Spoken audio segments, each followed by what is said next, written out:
हमें रमेश भिदोड़ी जी ने क्या कहा, अगर वो ओबीसी के सांसद हैं, अगर अपनी समाज की उनको वोट चाहिए तो महिलाओं का जो बिल पास हुआ है उसकी मांग करें। बढ़वागिरी और चमचागिरी करना छोड़ दो। काशी राम जी ने चमचागिरी जो है युग लिख के किताब लिख रखी है कि जितने चमचे हैं ये इस बहुजन समाज की गले काट रहे हैं। देखिए, यानी संसद भवन तक पहुंच गई तो इनका मतलब इनके यहाँ पे तलवार अटकी है। पहले हमारे थी, अब इनके पे तलवार अटकी हुई है। भाई संसद में ही कहलवाएंगे तब जाके देश सुनेगा। अरे नफरत, इनकी जो शहनशाही नफरत वही तो टिकी हुई है। जिस दिन इन्होंने भाईचारा बना दिया, 90% समाज इकट्ठा हो गया तो इनको तो देश छोड़ना पड़ जाएगा। सरकार जिसकी उसी ने तो बुलवाया है। वो अपने सांसद पे अगर कोई कार्रवाई कर देंगे तो दूसरा सांसद थोड़ा ना बोलेगा इनके। अभी तो चुनाव 2024 में बहुत दूर ही है, हिंदू मुसलमान और करवाना है अभी तो फिर वो बकरे कहाँ से लाएंगे। एक सिक्के के दो पहलू है, बीजेपी और कांग्रेस। अगर तुमने हमें आरक्षण दे दिया होता तो आज देश का ये हाल नहीं होता।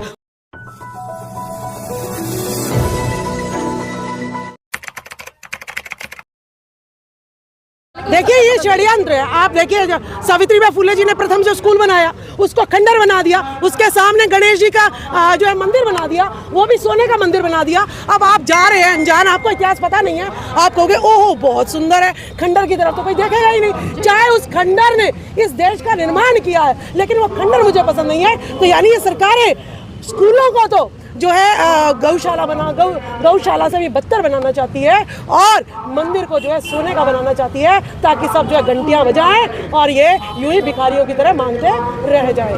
तो इसीलिए हमें जरूरत है कि सावित्रीबाई फुले ने जो प्रथम स्कूल खोला था उसको हम भव्य बनाएं और लोगों को समझाएं कि अगर भव्य बनाना है तो स्कूल बनाओ, विद्यालय बनाओ, कॉलेज बनाओ, ITI बनाओ। हर गली में मंदिर बनाने की जरूरत नहीं है, हर गली में स्कूल बनाने की जरूरत है, हर मोहल्ले में एक कॉलेज बनाने की जरूरत है, ITI बनाने की जरूरत है, लाइब्रेरी बनाने की जरूरत है, प्रयोगशालाएं बनाने की जरूरत है। आप लोग इतनी मेहनत कर रहे हैं लेकिन पिछड़े जागरूक होते नजर नहीं आ रहे, आखिर क्या वजह है? देखिए, ऐसा कह नहीं सकते। पिछड़ों के बहुत सम्मेलन अब चल रहे हैं और अभी भी प्रजा समाज के जो है मुखिया आए थे, उन्होंने कहा कि ज्योतिबा फुले सबके हैं, क्योंकि उन्होंने हमें शिक्षा की ज्योति दी, उन्होंने अंधविश्वास और पाखंडवाद को हटाया। तो ओबीसी अब जाग रहा है, ऐसी बात नहीं है। संसद में तो कह रहे हैं मुल्ले, कटवे, आतंकवादी, उग्रवादी, ये पिछड़े तो हैं। देखिए, वो है दलाल, बीजेपी के गुलाम। क्यों? अगर बीजेपी ने जो कह दिया वो अगर नहीं बोलेंगे तो अगली बार उनकी सांसद की टिकट जो है घट जाएगी। लेकिन ज्योतिबा फुले अकेले थे। इस अकेले ज्योतिबा फुले ने भारत में शिक्षा और सामाजिक की क्रांति जगा दी। बाकी तो गुलाम तो जो है करोड़ों है। तो हमें रमेश भिदोड़ी जी ने क्या कहा, अगर वो ओबीसी के सांसद हैं, अगर अपनी समाज की उनको वोट चाहिए तो महिलाओं का जो बिल पास हुआ है उसकी मांग करें। नहीं तो जो है ये बढ़वागिरी और चमचागिरी करना छोड़ दो। काशी राम जी ने चमचागिरी जो है युग लिख के किताब लिख रखी है कि जितने चमचे हैं ये इस बहुजन समाज की गले काट रहे हैं। ऐसे गले काट। महिला आरक्षण पे नहीं बोले वो कि पिछड़ी महिलाओं को आरक्षण दो, कोटे में कोटा। उनकी औकात है भाई। बीजेपी के क्या है वो, RSS मनुवादियों के क्या है वो, एक सांसद ही तो हैं, टिकट भी उन्होंने भीख में दे रखी है। तो अगर वो बोलेंगे खिलाफ, किसी दुकानदार पर नौकर है, अपनी मर्जी से किसी को सामान दे सकता है, मालिक 4 थप्पड़ मारेगा, दुकान से निकाल देगा। यही औकात हमारे सांसदों की। समाज पहले होता, पार्टी बाद में होती है। अगर समाज पहले होता है तो महिला बिल पास हो गया। बताइए कि आपने ओबीसी समाज के लिए, छोड़िए ओबीसी समाज, आपने गुर्जर समाज के लिए कहाँ प्रतिनिधित्व मांगा?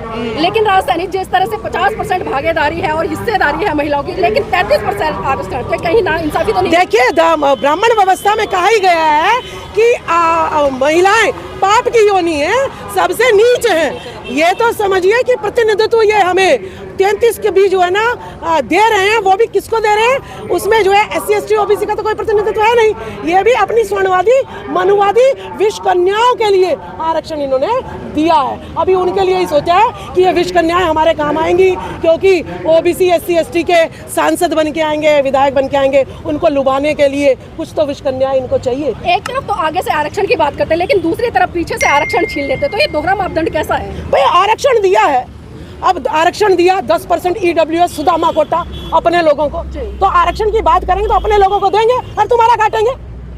ठीक है, इसी तरीके से महिलाओं का बिल पास हुआ तो उनकी महिलाओं का बिल पास हुआ, तुम्हारा थोड़ी ना पास हुआ है। तुम्हें बोलने का अधिकार है क्या? तुम्हें मांगने का अधिकार है? हम शूद्र हैं, हम सेवा के लिए बने, इसीलिए हमारे लिए कोई अधिकार नहीं है। इसीलिए सत्यशोधक समाज का दिल्ली में स्थापना दिवस 150वां वर्ष मनाया गया है कि अगर तुम हमें हक अधिकार नहीं दोगे तो हम छीन लेंगे। लेकिन कहा जा रहा है पिछड़ी महिलाओं के लिए कोटे में कोटा दिया जाए, इसकी मांग हो रही है। देखिए क्यों नहीं दी, हम मांग नहीं, ये देने वाले तो है नहीं। अगर देने वाले होते तो मुलायम सिंह यादव, शरद यादव, रामविलास पासवान जी कहते कहते मर गए कि भाई 50% का बिल पास करो और SC ST OBC माइनॉरिटी की सभी महिलाओं के लिए प्रतिनिधित्व जो है तय करके जाओ, नहीं तो तुम्हारी महिलाएं ले जाएंगी। लेकिन उनके जीते जी तो इन्होंने दिया नहीं, अब तीनों मर गए, आवाज उठाने वाला कोई है नहीं। जल्दी से विशेष सत्र बुलाओ और ये महिला बिल पास कर दो और अपनी महिलाओं को स्मृति ईरानी जैसी, सीतारमण जैसी को बिठा दो, हेमा मालिनी, जया भादुड़ी, अब कंगना रनौत। पहले तो अश्लीलता परसो, जवानी डल जाए तो पार्लियामेंट में इन सांसदों पे माया जाल चलाओ। राहुल गांधी कह रहे हैं कि 90 सचिव है जिसमें से 3 पिछड़े हैं कुल, जिनकी आबादी 50%। हाँ, कांग्रेस अब जो है तो थोड़ा बिल्कुल ही तलेटी में चली गई है तो उन्हें ओबीसी याद आ रहा है। बताओ तुमने अपने जमाने में कौन सा ओबीसी को आरक्षण दे दिया?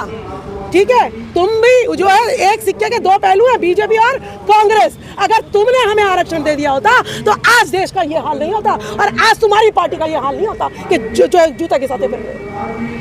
तो क्या पिछड़ों की इतनी बड़ी आबादी है, उनको अधिकार नहीं मिलना चाहिए? उस पर बात क्यों नहीं होती? हिंदू मुस्लिम, हिंदू राष्ट्र की बात कर रहे हैं। देखिए उनको बिल्कुल भी ये अधिकार देना नहीं चाहते। अगर 52% 1931 में जो था वर्ग, वो आज अगर गिनती कराओगे तो 62% मिलेगा और SC ST समाज 22.5% है। 90% लोग अगर एक हो गए तो इन्हें तो देश छोड़ना पड़ जाएगा। तो ये पागल है क्या सत्ता छोड़ेंगे? तो इसीलिए ये ओबीसी को बिल्कुल भी प्रतिनिधित्व देना नहीं चाहते ताकि अपना वर्चस्व लोग एक होकर रहे, हर कोई जाति के आधार पर बटाओ, हर कोई संगठन के आधार पर बटाओ। भाई इन्होंने इतना 5000 साल पुराना मकर जाल है, इसको तोड़ना आसान है। आज मेरे ये सोशल मीडिया जो मेरा बंधु आया है, ये आज हमारी आवाज पहुंचा रहा है, ये गाँव की आवाज पहुंचा रहा है, ये महिलाओं की आवाज पहुंचा रहा है। तो आज हमारी आवाज पहुंच रही है। पहले जो मीडिया था सारा जो है इनका बिकाऊ मीडिया था, वो चाहे हमारी नग्न घुमा दो महिलाओं को नहीं दिखाता था, आज करके दिखाए ना। गड़े को अगर हाथ लगा के कोई मार देता है इंद्र मेघवाल को तो सारा भारत जो है जान जाता है इस बात को। ठीक है, तो आज में परिवर्तन है और बाबा साहब ने कहा था 21वीं सदी हमारी है। वो तो ये जो जब तक सोशल मीडिया यूं ही चलता रहा तो हम जो है एक ना एक दिन अपनी सत्ता ला के देंगे, बहुजनों की सत्ता आएगी। आप कह रहे हैं कि लगातार 21वीं सदी हमारी होगी। बाबा साहब ने कहा था, जिस तरह से लोग लोकतंत्र को बचाने की बात करें, संविधान को बचाने की बात करें, बहुजन इकट्ठा होने की बात, लेकिन हम देख रहे हैं कि संसद में दिन दहाड़े जिस तरह से बसपा के सांसद के खिलाफ इतना आतंकवादी एक जहर उगला जाता है, उसको किस तरह से देखते हैं? देखिए डर है ना, ये मोदी सरकार को डर है, हम सत्ता से जाने वाले हैं, इसीलिए 10 साल से जो सत्ता पार्टी राज कर रही है उसे अलायंस करना पड़ रहा है। क्यों तुमने काम नहीं किए थे? क्या तुमने बेरोजगारी फैलाई है? क्या तुमने महिलाओं का सम्मान नहीं किया किसी देश में? क्या तुमने पहलवानों का शोषण जो है अपने सांसदों से करवाया है? क्या आपने मणिपुर में नग्न को महिलाएं घुमाई है? इसीलिए आपको कहना पड़ रहा है कि मैं जो है दोबारा प्रधानमंत्री बन के आऊंगा। क्या इसीलिए आपको अपने नूह मेवात में हिंदू मुसलमान के दंगे, मणिपुर में दंगे जो है आदिवासियों के साथ कराने पड़ रहे हैं? क्योंकि आपको पता है कि अगर हिंदू मुस्लिम का मुद्दा, भारत पाकिस्तान का मुद्दा नहीं छेड़ेंगे तो हम सत्ता में आने वाले नहीं है। इसीलिए ये डर सता रहा है, इसीलिए ओबीसी को आगे करे जा रहा है। चाहे नूह मेवात का मोनू यादव हो, बिट्टू जो है पंचाल हो, और चाहे अरुण सैनी स्वामी प्रसाद मौर्य पे जूता फेंकने वाला हो, और चाहे फरीदाबाद में ओबीसी का हो, ये और जो रमेश बिदुड़ी जी हो, इन्हीं के हाथ में जो है धर्म की लड़ाई करने के लिए भाईचारे से भिड़वा दिया है। तुम कहाँ हो?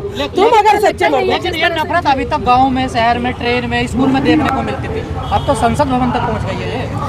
देखिए यानी संसद भवन तक पहुंच गई तो इनका मतलब इनके यहाँ पे तलवार अटक गई है। पहले हमारे थी, अब इनके पे तलवार अटकी हुई है। भाई संसद में ही कहलवाएंगे तब जाके देश सुनेगा। नीचे तो अरे नफरत, इनकी जो शहनशाही नफरत वही तो टिकी हुई है।